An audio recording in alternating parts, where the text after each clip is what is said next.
Michigan exercises some demons on the road at Iowa City. Welcome to the Voice of College Football. We break down Michigan's performance against Iowa.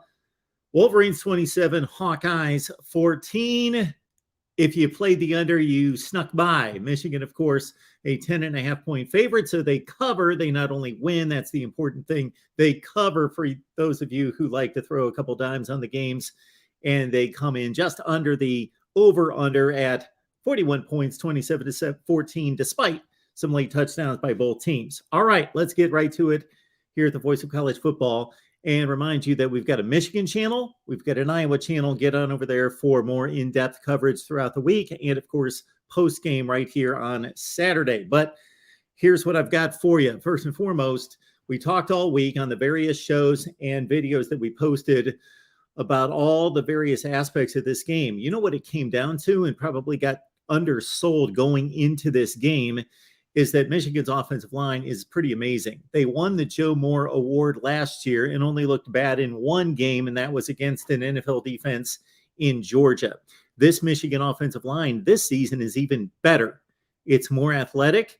They have the transfer from Virginia, Oluwatimi, playing at center. He's an amazing center. There were a number of times that he was spotlighted during the broadcast on Fox, and the key blocks that he produced up front to control the line of scrimmage, to move the nose tackle, defensive tackle to the right or left and open up the hole for Blake Corum in particular. So Oluwatimi, a key addition for this Michigan offensive line that's, again, even more athletic and more experienced, despite losing a couple starters from last season.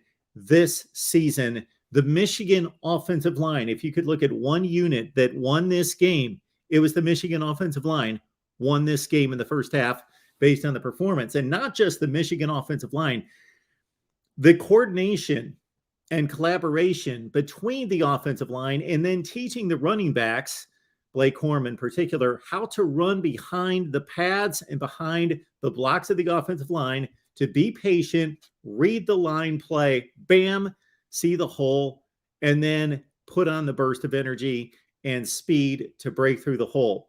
It was a thing of beauty. If you love very foundational football, and that's what you get from Michigan, first and foremost, at the core. They do other window dressing off of that.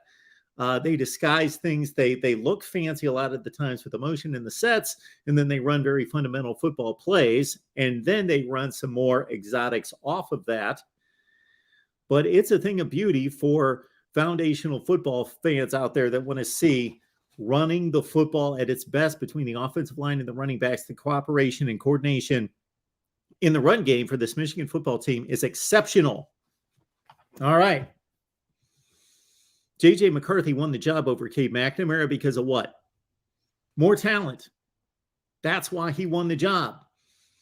Stronger arm, better arm, NFL talent at both in running the football, escaping the pocket, picking up key first downs with his legs, juking defenders, getting out of harm's way, getting out of trouble, threatening the defense with his legs, but the big arm. But you know what JJ's been these first two starts in the Big Ten? He's been Cade McNamara, just a better version of Cade McNamara. He's been a game manager. Go through the throws today. J.J. McCarthy was a game manager against Iowa, and that's what they needed. 18 of 24, very efficient, 75% completion percentage. Didn't throw many bad balls on this day, 155 yards passing. Only threw the ball really downfield for a completion on the one shot in the first half to Andrell Anthony that led to a scoring drive.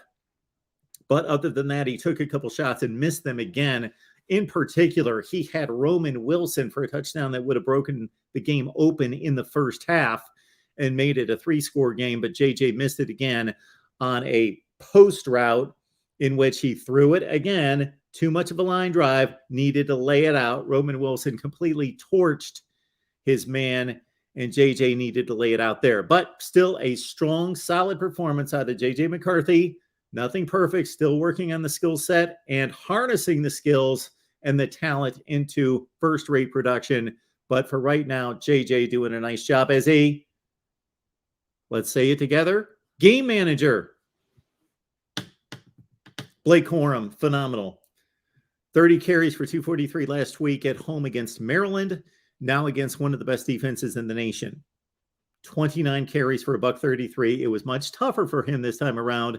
But again, those 4 and 5 and 6 yard bursts with coordination from the offensive line, waiting for his cut, and in an offensive line that gave him just enough time to then get really key first downs. Look at the first drive of the game, how many times Michigan just moved it 4 to 6 to 7 yards. They didn't rip them for 25 or 30 yards. It was stated during the broadcast, and we know it from covering Iowa football, that Phil Parker is one of the best defensive coordinators in the country, if not the best. And he says, let's limit the opponent to 2 plays, explosive plays, and that's plus 25 yards. And Iowa accomplished that during meaningful time. I didn't check out the final stats in regards to the exact play-by-play because Blake Corum did have that final touchdown run of probably more than 25 yards. It was in that range. So technically, maybe they had more explosive plays than that. But basically, Iowa held them in check. But that first touchdown drive was methodical. The score, the field goal drive to make it 10 and then 13, all those methodical drives by Michigan. They had to drive at least 50 or 60 yards for all of them. They didn't get any easy points from the Iowa offense. Surprisingly, for as bad as the Iowa offense is, it wasn't deplorable today, and they didn't turn it over to give Michigan an easy field, a short field to score. So the Michigan offense had to drive the ball against a very sound, strong, fundamental, technique to the T Iowa defense, one of the best in the business. Okay, but for a second consecutive week, Blake Corum, 30 carries last week, 29 carries this week. Okay, Donovan Edwards back. We saw the backup running backs, C.J. Stokes in particular, and then the freshman, Gash, who ran it once last week in a key situation, not coming through in their limited opportunities. So everybody very happy to see Donovan Edwards back today. And he was key on the couple scoring drives for the Wolverines in the first half. He went 5 carries for 29 yards, but 29 carries to 5, maybe that's because Donovan Edwards just came back from injury. But I would think that needs to become more of an even distribution. 34 carries between the two. How about 22 to 12? Something like that down the road. Again, the distribution today might be because Donovan Edwards just coming back into the fold and getting back into the swing of things. All right. When you play a great special teams unit, and Iowa is always great at special teams, and especially the last few years, they have been arguably the best in the country. Well, Michigan brings the special teams as well. So Michigan, unlike most teams, negated Iowa's great advantage in the special teams. So it became a great Iowa defense against maybe a great Michigan defense. I need to see a little bit more. But then a horrendous Iowa offense, of course, versus the Michigan offense that is probably one of the 10 or 12 best in the country. So it turned out not to be much of a contest. Still, consider, hey, 20-0, it looked like it was over because I was not coming back against anybody, let alone against Michigan. But what happened? They scored the touchdown. Then they go on the 83-yard scoring march, or what could have been a scoring march, 83-yard drive for Iowa to take it inside the 5-yard line. And we thought we had a ball game possibly. Iowa cuts it to 20-14 with 4 minutes left. But no, Michigan rises up, takes a stand, stops them on 4th and 2. And yes, part of that is because of the Iowa offense being that bad and running a 1-yard out, and the tight end with an offensive pass interference call, and just couldn't get it done against the Michigan defense. But credit Michigan.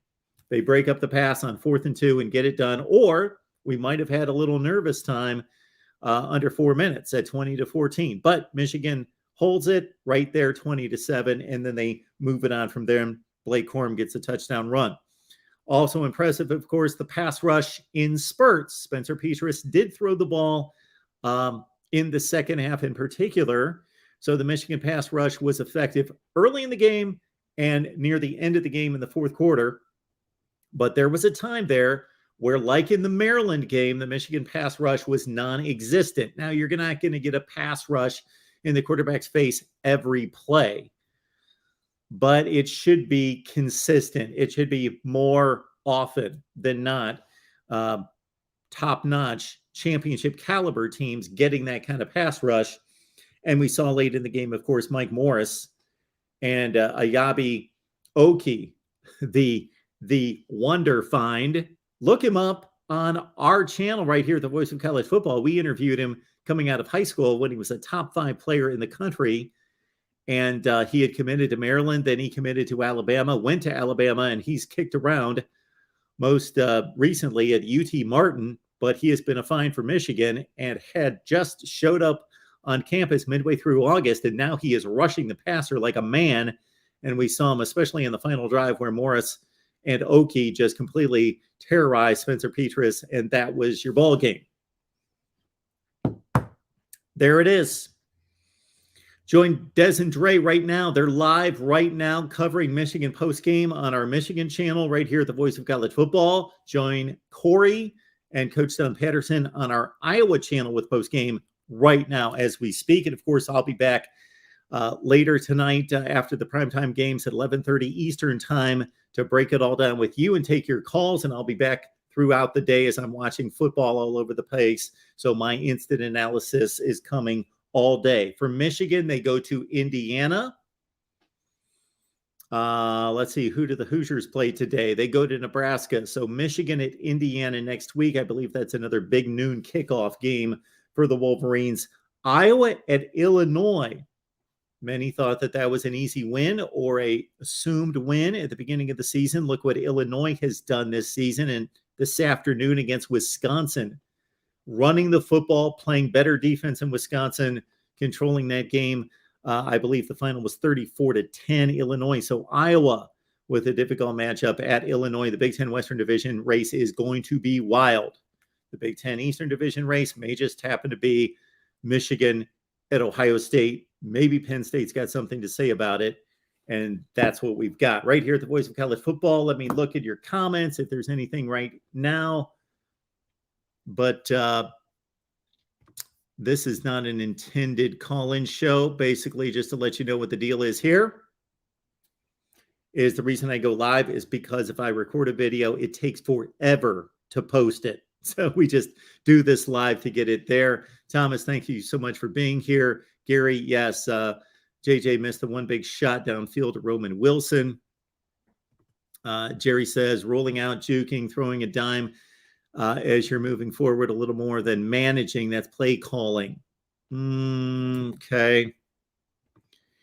Yeah, well, the Michigan offense, and comparing it to the Iowa offense, is a lot more creative. And I think one of the reasons is not that Iowa doesn't know how to call some of those plays. Some of it is. But some of it is that Michigan knows that they've got the personnel to run those kind of plays. Michigan looked good for 2 quarters. Then they kind of let it go, and Iowa got back in the game. Had they been playing a more capable offense, who knows? It might have been really dicey. Steven says both Iowa and Michigan are average. Define average, Steven. Michigan is better than average. They're not going 6-6 this year. Let's see. Michigan won't, but they should drop. Has not looked good at all the last 2 weeks. I certainly was here breaking down all the Michigan pros and cons after Maryland. I thought that there were more negative aspects to that performance than positive. Ballard, good to see you. Yeah, join our Oklahoma TCU coverage that's going on live right now after the Oklahoma slaughter at the hands of TCU. That was a shocker, 55-24. Not shocked that they lost, only a 6.5-point underdog, but man, TCU put it on. Ballard, Arkansas bringing good pressure on Bryce so far. I'm going to check that one out, of course. Alabama, Arkansas, a key 3:30 game along with Baylor, Oklahoma State, Ohio State, Rutgers, and others at 3:30. Utah and Oregon State getting it on right now as well. Here we've got Paul Chris needs to be fired immediately. That was embarrassing. Okay, that might be a little bit harsh and a little bit short-sighted, but I get your point. Gary says, thank you for being the man in the arena and willing to take shots from the fans. It's so much fun. Well, I appreciate that, Gary. Thank you so much for that. It is fun, and thank you for being here. And any kind of comments, requests, or recommendations you've got for the channel, I will take them, but I appreciate you all being here. Again, this is not a typical live stream or call-in show. It is simply because I post videos throughout the day on Saturday, and it takes forever for them to upload. So I want to get them out there as soon as possible. So we just went live so I could deliver my Michigan-Iowa analysis. The Michigan channel's humming right now for postgame. So get on over there, the Iowa channel as well, and Oklahoma. So we've got 3 live postgame shows going on right now. So check them out. And again, join me tonight at 11:30 Eastern time for a big wrap-up show at the end of the day. Charles, thank you so much for reminding everyone to smash the like button, college football fans. We will see you soon. I will have content posted throughout the day, and check out the schedule here at the Voice of College Football, because we're cranking out content with you and talking college football with you constantly. Best discussion, debate, and analysis. That's the aim. That's the goal, and that's the mission. See you soon. Enjoy the football.